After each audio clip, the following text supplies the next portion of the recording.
Hello and welcome to Unprofessional Engineering. My name is James. And you got Luke. Luke, we're going to be talking about medical imaging today. Medical imaging.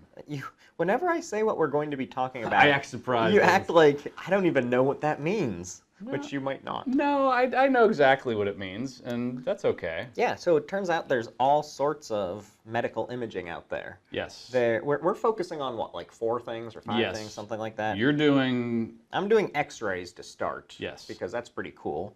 And then you're going to do some MRI. cool things. MRIs, okay. There's a bunch of others, though, like radiology, clinical imaging, Doppler imaging, sonograms, ultrasound, CT scans. I feel like all sorts of different I things. definitely want to look into some additional ones later. I know I only did 4, but like whenever we had our daughter and they did the sonogram, this is the very beginning where you could do the 3D sonogram, where you could like see the facial features super, and that was pretty interesting to see like a super crystal clear picture with a sonogram. Have you seen where they've 3D printed that for people who can't see? Yeah, they're blind people, really and they could feel the face and kind of feel. Yeah, that was pretty neat. Yeah, it's pretty nice. Such a feel-good story. It is. It really is. But we're so off topic already. We so are. That's cool. Let's talk about X-rays a little bit. How about that? So I've had a lot of them. Have you? I was going to ask. I've only ever had. Well, I've had one because of a broken bone. Okay. I broke my arm. I was in 3rd grade going down the stairs putting on my shirt. Okay. And I slipped on the stairs and fell down and broke my arm. You got to tell that story a little differently. Why? It's got to be like... I was in a fight. Yeah. I was in a bar fight in 3rd grade. And I beat him up. Well, fun thing, I went to... my soccer coach was my doctor as well. So we went to practice and he was like, yeah, that's broken. You got to go to...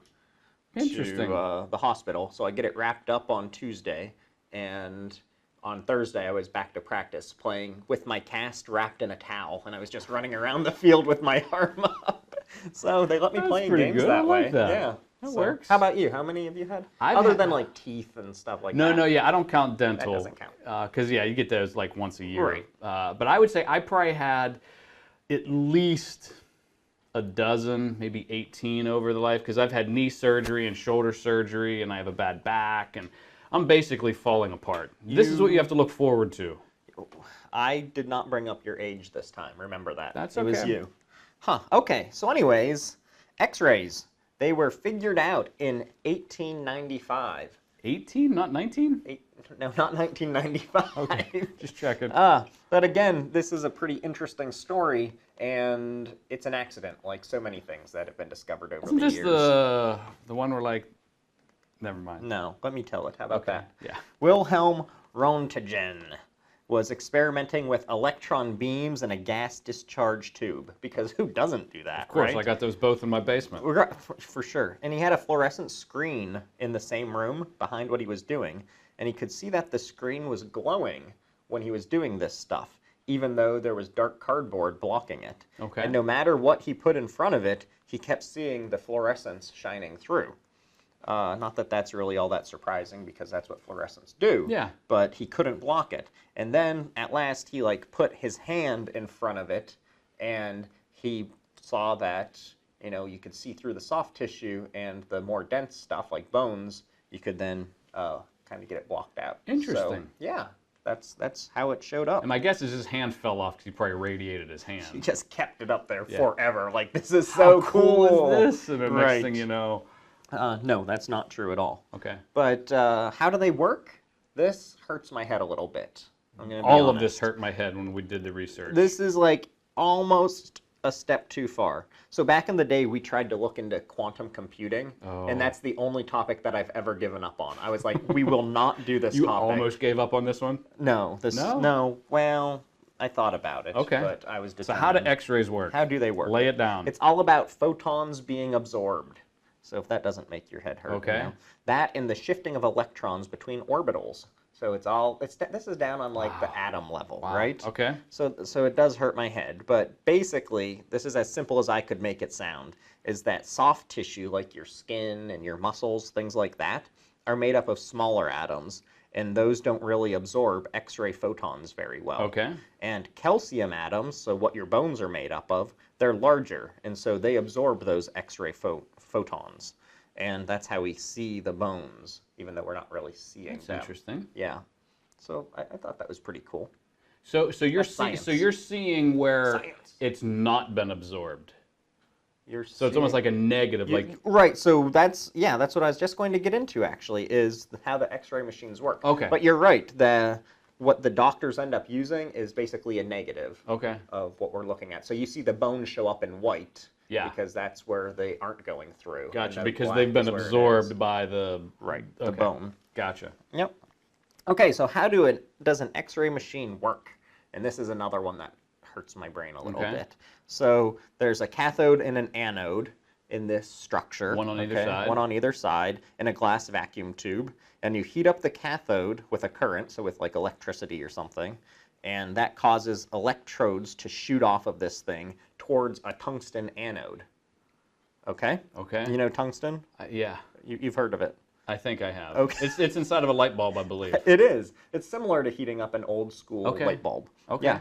And see, I told you. I'm impressed. Well done. And so the electron hits. Oh, see, I passed up an opportunity to say, go check out our podcast about the light bulb. Yeah. But now I just did it. Yeah, you did. So when the electron hits the tungsten atom, so back down to the atom level, it loses an electron, and that causes a heavier electron to drop. And when it does so, did I lose you yet? You did. Okay, it causes extra energy to form, which forms a photon. And that photon is the X-ray photon. So that kind of shoots out, and that's kind of what zaps everyone. So how they actually understand what's happening just blows my mind. But then a camera on the other side of the patient, whoever's getting X-rayed, captures the pattern of the X-ray light that's made on its way through the body. And so like we were just saying, the doctor then usually uses that as a negative because what makes its way through is what's going through the soft tissue. Gotcha. Right? You good? I understood.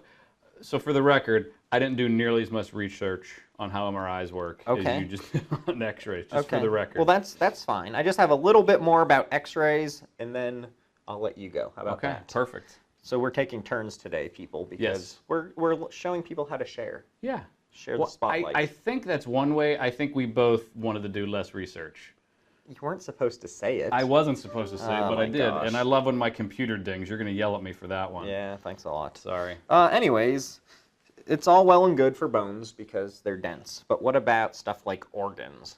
I can't imagine it would work well, right? It does not, but that's when doctors use something they call a contrast media. So if you're... This is still with X-rays. This is still with X-rays. So it's something that more effectively absorbs X-ray photons than the soft tissue does. Okay. So if it's like in the digestive system, they give you this like gross concoction to drink. Yeah, I've had to do that. Yeah, and then they X-ray you and like your tract or your stomach or something will show up better. I gotcha. But if it's the heart or the bloodstream or something, they inject you, and then that stuff goes through and they're able to see it. I didn't know they did that with that. I know that they do those for MRIs and some other things. I didn't realize that they did that for X-rays. I didn't realize they gave you those contrasting agents. They do. Pretty neat, huh? So last but not least, are they safe? Absolutely not, from what I understand. No was the answer. Back in the day, doctors and patients got radiation poisoning a lot because they were just being exposed to X-rays. Didn't realize it. They didn't realize it. They didn't do any safety things like we do now with like lead vests and stuff like that, and they would just keep X-raying. This causes DNA chains to break down, and when they break, it means either the DNA dies off or it mutates. Okay. And when it mutates, that often means cancer. Tumors, that sort of stuff. So cancer seems like no good. But oftentimes this is better than cutting someone open and being real intrusive. Yeah. So is it safe? Like when I think of radiation, I think of like the same. It's the same. Radiation's radiation. So it's like Chernobyl or Chernobyl. Chernobyl. Wow, say that 10 times real different. fast. Like it's bad like that, but it's very, very small dose. But, so if you did like a lot of X-rays without one of those lead things, yeah, you'd be in a bad way. But it's okay to get X-rayed in your mouth like 6-7 times every 2 years? Seems that way, huh? Yeah, because everybody would have like mouth cancer, I would think, if it wasn't safe. Right. They always talk about how much cancer you get from eating bananas, and it's like some. I'm serious. You should look that up. Yeah. Okay. It's bananas, right? So the chance of getting banana cancer is greater than the cancer from. It has some substantial in quotes, amount of like cancerous stuff in there. But you'd have to eat so many bananas that it doesn't really matter. Okay. All right, so that's it for X-rays. Do I have any questions on X-rays? No, I think that's good. All right, let's move on. Okay, so I'm going to talk about MRIs. I'm excited. And I learned way more than I thought. Like, I kind of had an idea how X-rays worked. Okay. But MRIs... I thought I did, and then it turns out I didn't. Yeah, really. and same thing with MRIs, because I've had a lot of MRIs as well. Because a lot of times what they do... You're broken. I am broken. A lot of times what they do is they do multiple imaging types. So they'll start with an X-ray because that's easy. You can do it in the doctor's office. Right. And then they might go to like a CT scan, and then maybe then they go to an MRI because that tends to be the most expensive. MRIs tend to be the ones that show the most detail in most cases. So the history of the MRI, or the magnetic resonance imaging, so this was invented, or the person is being attributed to inventing it. So he didn't actually make an MRI machine, but the theory of how the MRI machine, it was just in 1973. That's not long ago. No, not at all. I mean, I was born in 75, so I mean, this is so 2 years before. Shut up. So this guy, Paul C. Latuber. Latuber? I like it. I'm horrible with pronouncing names. So he actually published a theory back in 1973, like I said, and it was all about how this could work. But 20 years earlier, there was things kind of like MRIs, or the theory of how MRIs would work. And when the actual first MRI was invented, so during the 70s, so it was obviously after 73. So after 73, a guy by the name of John Mallard built the first full-body MRI scanner at the University of Aberdeen. So this is in Scotland, which is a real quack. That was pretty funny. That was like my dad joke. I don't know what that means. Okay, anyways. I didn't get the reference. Really? Yeah. Mallard? Someone Mallard? He's a real quack? I get it. Okay, I get it. Maybe we should edit that out. All right, go ahead. We should. But so in the 70s, and it was used in 1980 to do the first clinical scan of a person. Cool. And it was able to detect some tumors. Apparently, whoever this patient was falling apart. This cat had tumors. He had an abnormal liver. He had some cancer in the bones. And it was crazy what this thing looked like. It looked more like a pizza oven. I have a picture here, and maybe we could use this picture when we post this. Oh, that would be good. But basically, imagine these two enormous magnets, one above, one below, and then basically a tube that this person lays in. And this thing is so archaic looking compared to the MRI machines you see today. And it was actually used all the way up until 1993. Wow. The pizza oven was crazy. The pizza oven was used. Wow. They moved it to another hospital in London, and it was used from 1983 to 1993 to do scans. Impressive. Yeah, very impressive. The MRI machine's the one that, like, if you have metal, it'll rip it off. Yeah, right? well, like earrings maybe, or nipple rings, or who knows what. what. Well, yeah. So the thing with metal is actually, not that it's a fallacy, but it all depends on where the metal is. So for instance, I have metal in my knee, I have metal in my shoulder. That's totally fine because it's anchored into a bone. Where you have to watch is if you have metal in your eye. So it's maybe you got some shrapnel from, an industrial accident. You have a little piece of metal. You have other issues if that's going on. You do. But if you have metal in your eye, or if you have it in other kind of critical soft tissue areas internally. So the magnet itself, in most cases, is about 1,000 times stronger than a refrigerator magnet. Ah. So it doesn't seem like a lot, but if you think of how hard it is to pull a refrigerator magnet off, imagine that times 1,000. Yeah, that seems pretty significant. Interesting note, the power of a magnet is measured in Teslas. Is it? I did not know that. Well, at least he got something. Exactly.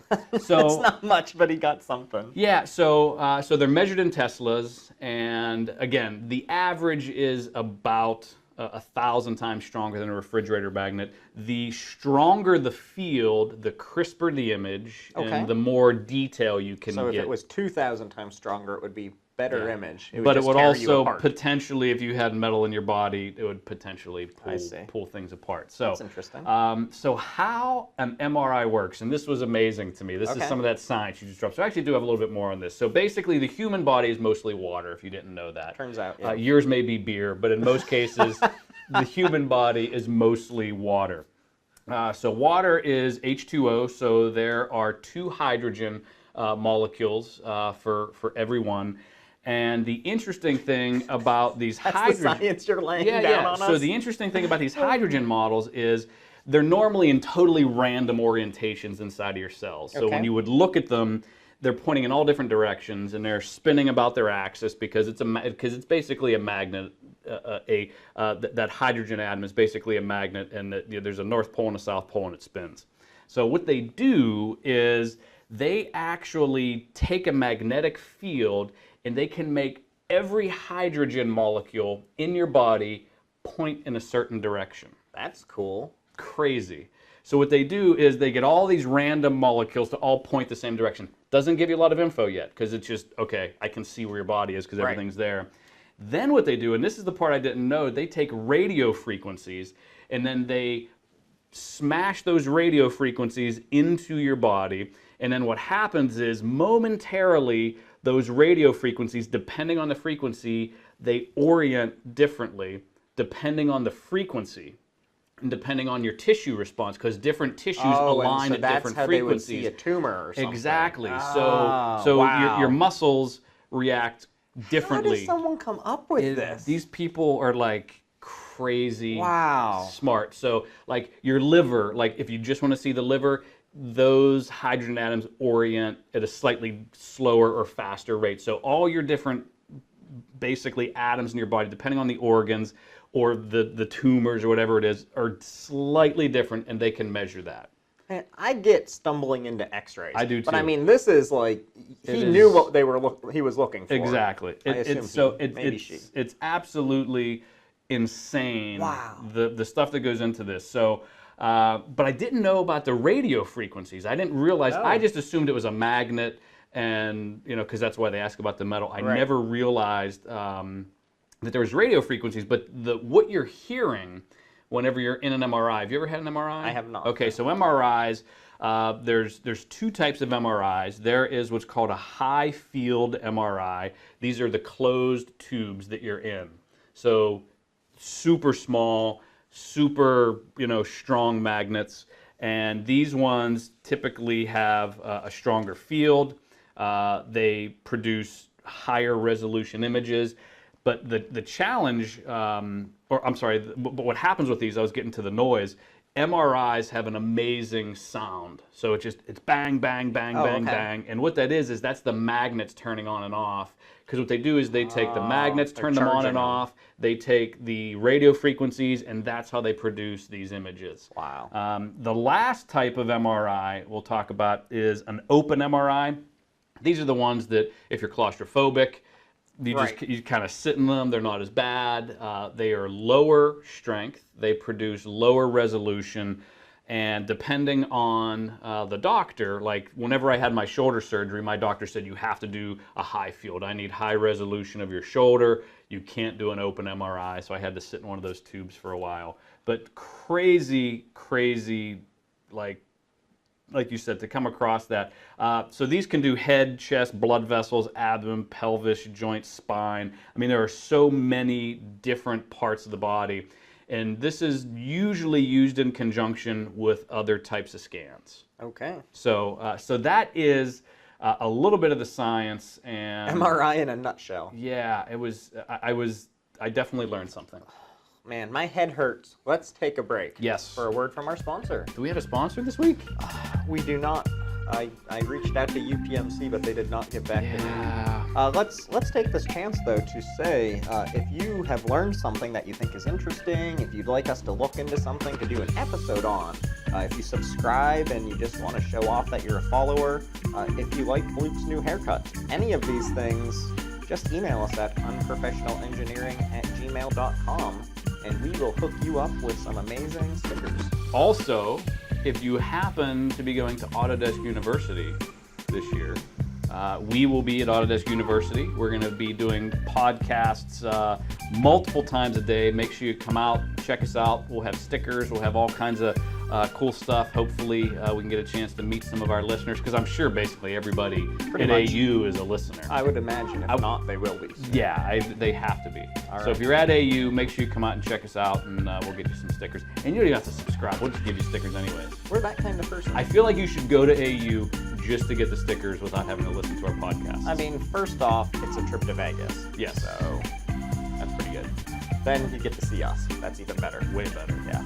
All right, let's move on. And I think we're going to have to quickly go through the remainder of our items. There ended up being a lot more to this than I thought. Yeah. Fortunately, I don't have as much on nuclear medicine, which is the next thing I'm going to talk about. I don't have a lot on CT scans either. Oh, good. So well, that'll work out for us. perfect timing. Yeah. So nuclear medicine can be used for all sorts of different things, but we're only interested in imaging today. Okay. Maybe we'll look into that some other time, what else it can be used for.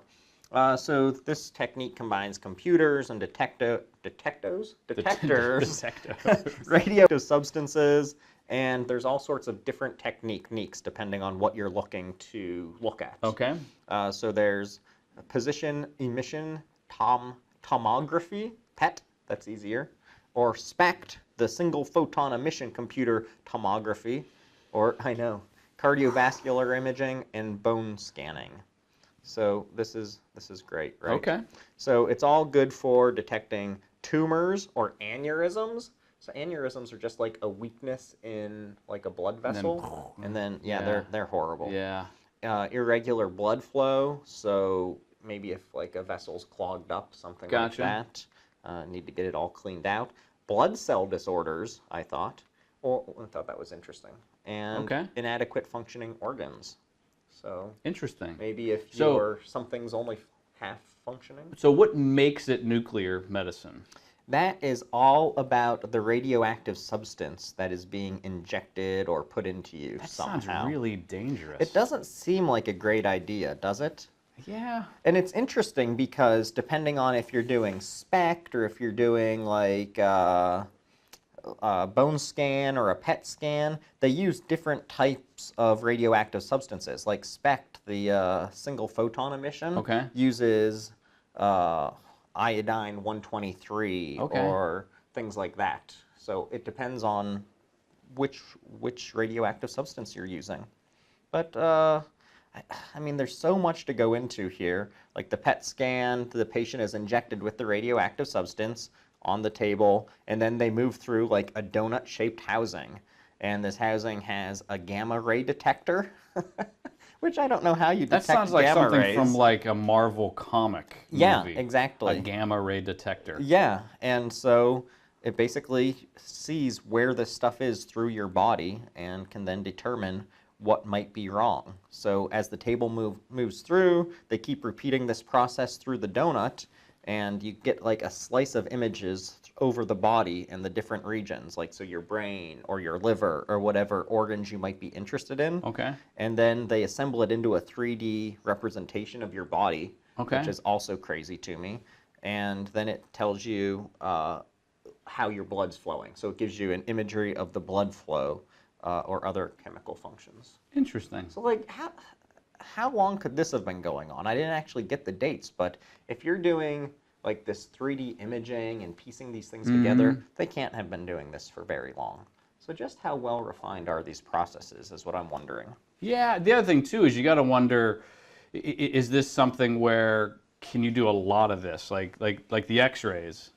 You can't do a lot of X-rays. You know, like how many times can you get one of these radio iodine 122s injected into you? Right. And then there's that diminishing return of the risk you take putting radioactive material on your body versus being able to identify a tumor and have the surgery. Yeah, and that's another thing. So with the PET scans, they use radioactive substances that have a much shorter half-life, so they leave your system a lot faster. The SPECT scan, those substances have a lot longer decay time. So these procedures can last longer, but it's also in your system longer then. Interesting. Another one, then this is the last one I'll touch on, is the bone scanning. Now this just creeps me out because it uses radioactive substances. I don't even know how to say it. Tectentium methyl diphosphate. That's pretty good. That's very good. Yeah. So it's injected into the body, and it collects in bone tissue. Okay. And then the bone tissue is good at accumulating phosphorus compounds. So it's collecting this stuff. Okay. That can't be good for you, right? We're not doctors, James. I mean, I'm pretty close. I know a doctor. I feel like that's different. Oh. Just saying. Well, anyways, it's good for detecting tumors and things like that. But, I mean, you're injecting radioactive stuff into it, and your bones are sucking it up. That can't be healthy. Yeah. Anyways, that's all I had to say about nuclear medicine. Okay. You inject this stuff in you. Depending on how long you want it in your system, you make it a different type of substance or element. And I feel like nuclear medicine is actually used with all these other scans we're talking about, because nuclear medicine is just really I think it's the contrasting agents they put in your body, and then these other scans work with that contrasting agent, whether it be for your brain or your blood or an organ or your bones, like you're talking. What's sucking it up, basically. Exactly. Yeah. Are we going to do a horrible engineering invention idea? I have one. I do. Well, this is Luke's terrible engineering. I just thought of it right now because I wasn't prepared, and I wasn't prepared. Let's take a break then and see what that is. Yeah. So this one, and this is another one that I've seen on Facebook. The Facebooks. The Facebooks, and you may have seen this one as well.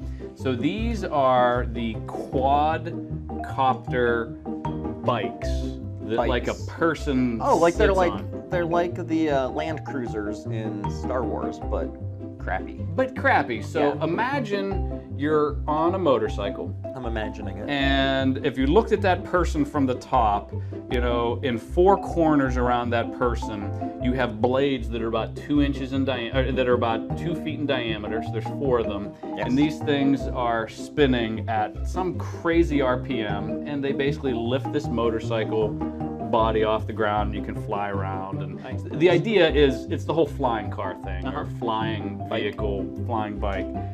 This is the stupidest thing I've ever seen. What do you do if you fall off? What do you do if What do you do if you fall off of a motorcycle? But you're not going to get chopped to bits and pieces by these rotating... They don't have like cages? I'm sure they do, but it just seems... Your finger's falling though. Yeah, your finger, I mean anything. What happens if like something gets caught in it and you wreck it? It just seems like the most insane... Yeah, so what I've seen of them, because I was looking at that when we were doing our sci-fi to reality episode, and they just were so hard to control, and like, so what you're risking and what you're doing and how the quality of them just is pretty bad right now. I saw a newer one about a week ago, and it was pretty stable. You could stop and turn, because if you look at like small quadcopters, these things are like, they can stop on a dime nowadays. Like the drones. The drones are crazy, and I think taking some of that technology and scaling it up is what's making these a little bit better. But just, I would feel super uncomfortable sitting above 4 rotating blades. I agree. And if one goes, you're crashing. Like, or if what happens then? A pigeon gets caught in it or you're something really like that. hosed. Yeah, so that's a good point. I just think it's a bad idea. There's no easy way to recover if something happens to one of those. All right. So that's my horrible invention. That is pretty bad. Okay. All right. Back to it. So my last one is a CT scan, and you kind of mentioned this a little bit, so you described how it works a little bit. I'll go in a little more detail. And this is computer tomography scan is what this stands for. And everybody says, what's in between a CT scan and a CAT scan? Those terms are interchangeable. They're interchangeable. So the interesting thing about CT scans is it's basically a process of taking tons and tons of 2D slices, X-rays. So basically it's an X-ray. Whether you realize it or not, a CT scan is an X-ray. Okay. And what they do is they take all these slices in that donut you were talking about, and then they assemble them into a 3-dimensional model, and that's where you get those 3D images of a CT scan and the slices. Right. So, and what they do is you are stationary, right? And what they're scanning, your brain, your liver, and it rotates around in that donut and captures all those 2D slices. Computer programs, and this is why it's gotten much better in the past few years. Like previously, it would take not too long to take the X-rays, but the computing time was assembling all of those 3D images or those 2D images into a 3D model. Now with computing power, this stuff is almost instantaneous. So the history of CT scans is in the early 1900s, an Italian radiologist, Alessandro Vallabona. I'm horrible with names. Unlike you, you're great at pronouncing last names. I'm basically European. He actually proposed what was called focal plane tomography to represent a single slice of a body. So basically, the idea was taking what you're doing with a X-ray and just multiplying that and combining these together. Granted, they didn't have any of the computing power to do any of this, but the idea of this was back then. So the first commercially viable CT scanner was invented by Sir Geoffrey Hounsfield. All this stuff happened in the UK. A lot of stuff in Scotland, a lot of stuff in the UK. I've noticed America doesn't really invent a lot of stuff. They just take a lot of stuff and make it better. Yeah, or worse. Well, I'm going to say better. Okay. So the first one, this was in 1967, so not all that long. And the first brain scan, and this is hard to believe, that the very first one done with CT was in October of 1971. That doesn't seem all that long ago again, that the first brain scan was done. I thought you were surprised that it was done in October. I was like, what's wrong with that? No, just I don't know. throwing it out there. 71, yeah, that's pretty good. How old? You were -4 then? I was -4 then. Wow. So some other things you can do with CT scans is they use these for live procedures.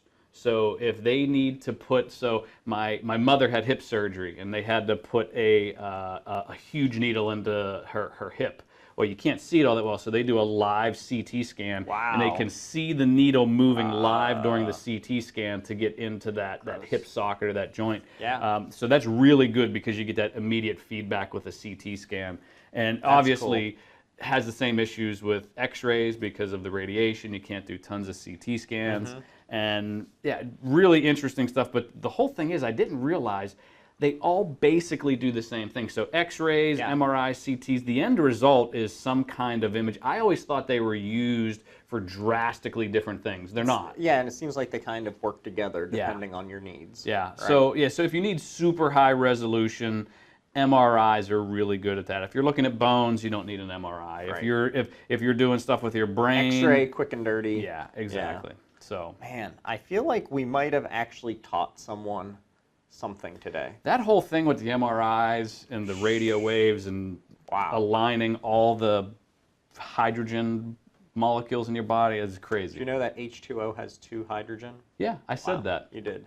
I was making fun of you. Oh, okay. All right, so with that, let's call it a day, huh? Yeah, sounds good. All right, until next time. See ya.